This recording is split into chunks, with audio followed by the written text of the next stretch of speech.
Assalamualaikum warahmatullahi wabarakatuh.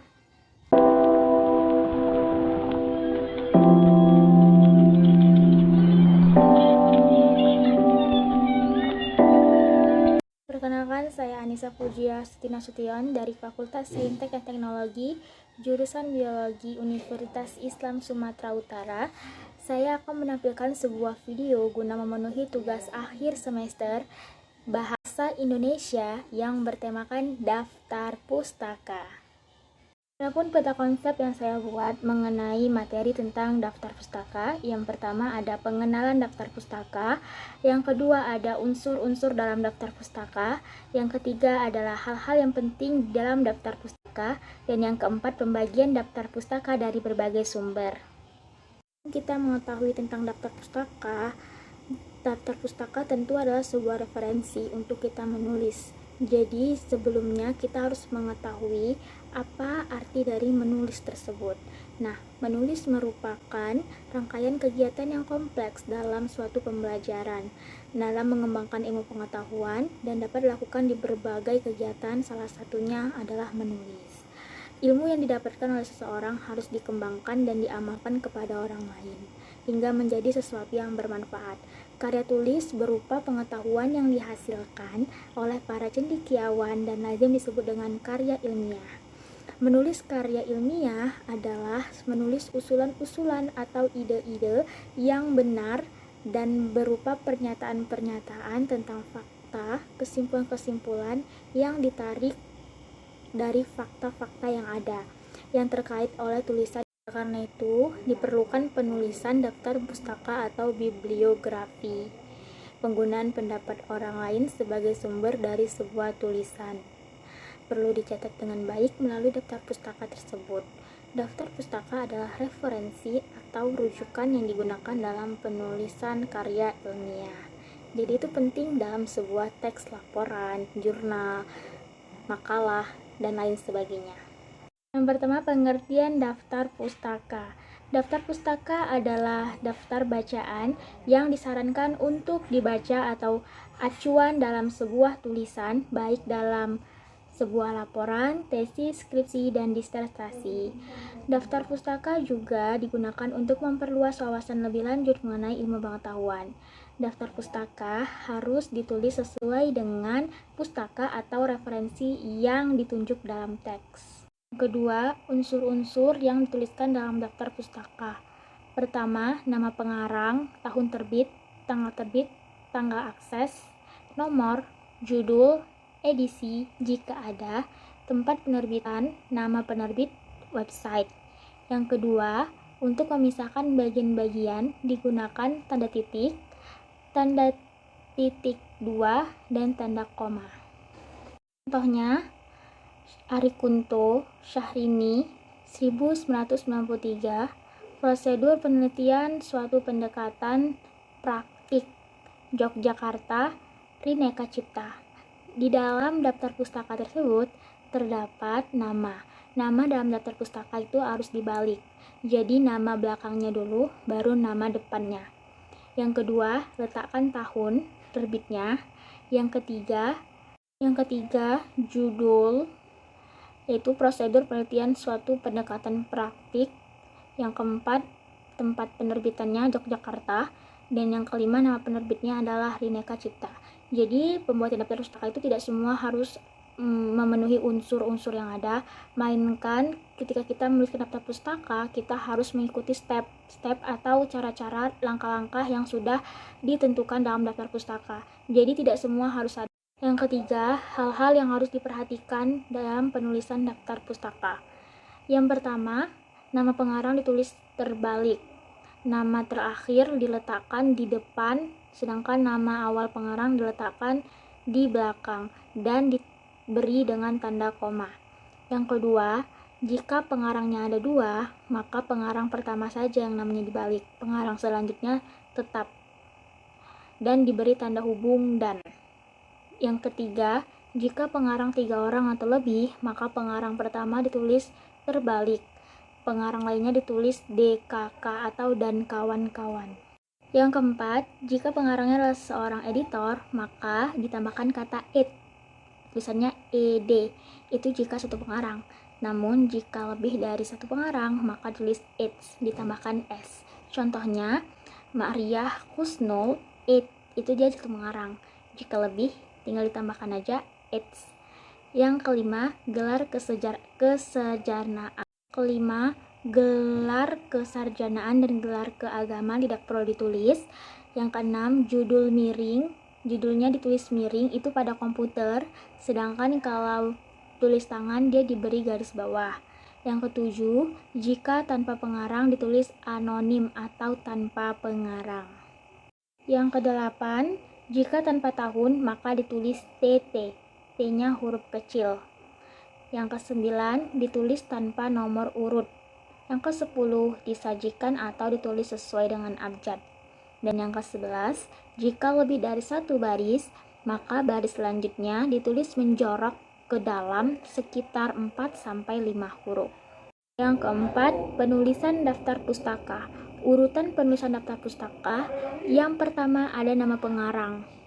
Jadi nama pengarangnya duluan dan dibalik, nama pengarang pertama dibalik. Yang kedua, tahun.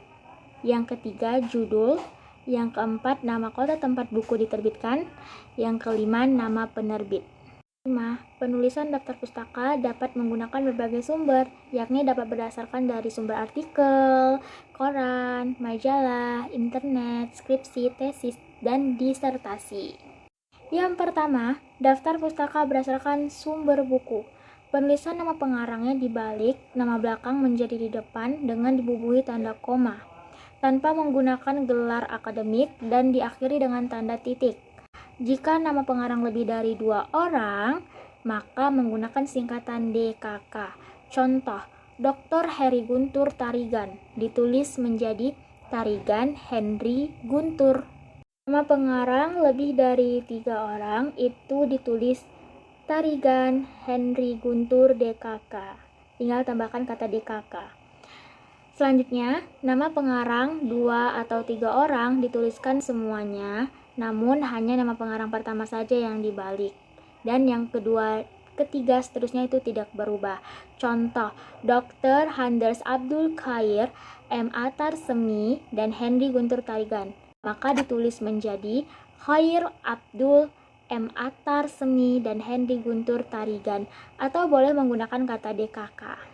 Selanjutnya, jika penulis adalah seorang penyunting atau editor, maka contohnya seperti ini. Sudarsono ed, ditambahkan kata ed. Jika 1 orang, maka jika lebih ditambahkan eds, eds. Baru tahunnya 2002, judul bukunya Speed Reading System, membaca cepat dan efektif. Kota terbitnya Jakarta dan penerbitnya adalah Gramedia. Jika buku tersebut itu berupa edisi, contohnya Kridalaksana Harimurti. Nah, di situ namanya dibalik, atau kan jadinya Harimurti Kridalaksana, jadi dibalik. Tahun 2001, buku yang diterbitkan Kamus Linguistik, ada edisi buku ketiga. Setelahnya kota terbitannya Jakarta dan penerbitnya Gramedia Pustaka Utama. Menuliskan tahun penerbitan diikuti dengan tanda titik. Menuliskan judul buku diberi garis bawah atau underline dan ditulis miring italic dan diakhiri dengan tanda titik. Selanjutnya, menuliskan kota terbit atau penerbitan berasal dan diikuti dengan tanda titik 2. Penulisan kota terbit diikuti dengan asal penerbitan atau percetakan dan diakhiri dengan tanda titik. Jika penulisan daftar pustaka tidak mencukupi dalam 1 baris, maka dilanjutkan di baris selanjutnya dengan tulisan menjorok ke dalam. Contoh, Agam Ramli 2009 menulis karya ilmiah. Jika penulisan daftar pustaka tidak mencukupi dalam 1 baris, maka dilanjutkan di baris selanjutnya dengan tulisan menjorok ke dalam. Contoh, Agam Ramli 2009 menulis karya ilmiah Yogyakarta Familia Pustaka Keluarga. Di situ dia tidak muat tulisannya, maka dia boleh dibuat dalam paragraf baru dengan kalimatnya agak sedikit menjorok ke dalam sekitar 4-5 huruf. Kedua, penulis daftar pustaka berdasarkan sumber internet. berdasarkan sumber internet, penulisan daftar pustaka dari web itu dituliskan alamat web yang digunakan, kemudian tanggal, bulan, dan tahun informasi tersebut diambil dari internet. Contohnya https www.slideshare.net Hanifah Julfitri PPT Daftar Pustaka Bahasa Indonesia. Nah, adapun kriteria-kriteria atau langkah-langkah penulisan dari sumber internet. Yang pertama, tuliskan nama. Yang kedua, tahun buku atau tahun tulisan yang dibuat. Yang ketiga, judul buku atau judul tulisan diakhiri dengan tanda titik.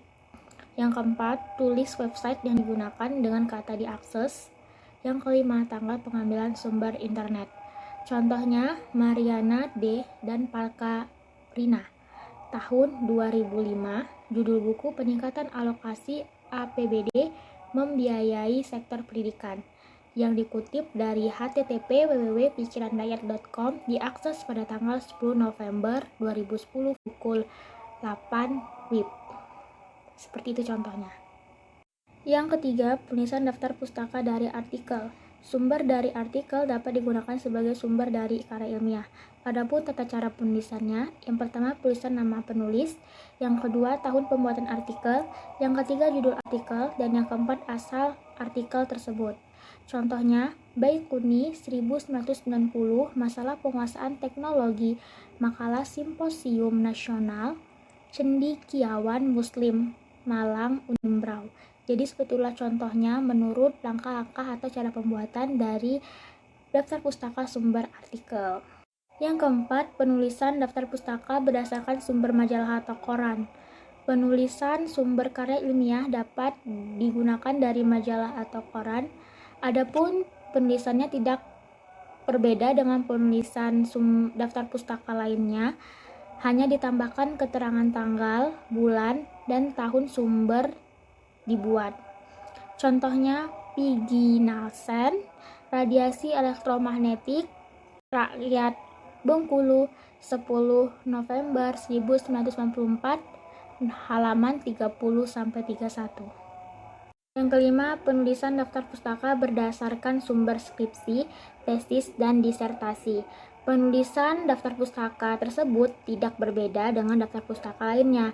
Hanya yang membedakannya, daftar pustaka dari tesis, skripsi, dan disertasi ini tidak diterbitkan karena merupakan suatu penelitian yang kita buat sendiri.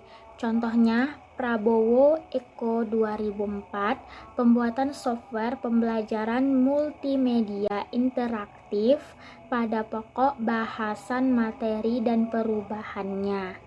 Skripsi pada jurusan Pendidikan Kimia UPI Bandung tidak diterbitkan.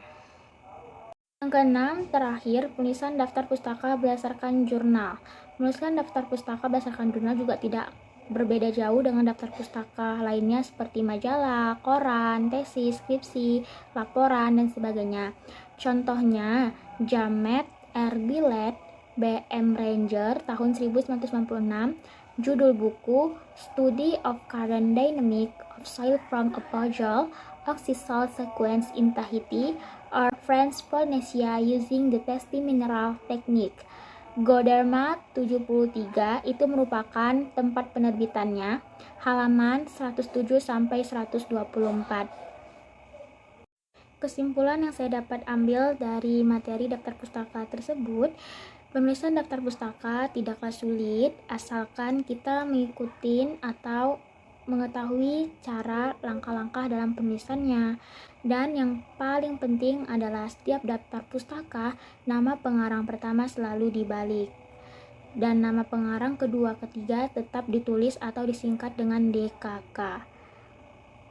Setelah itu, jangan lupa dibubuhi dengan tanda titik.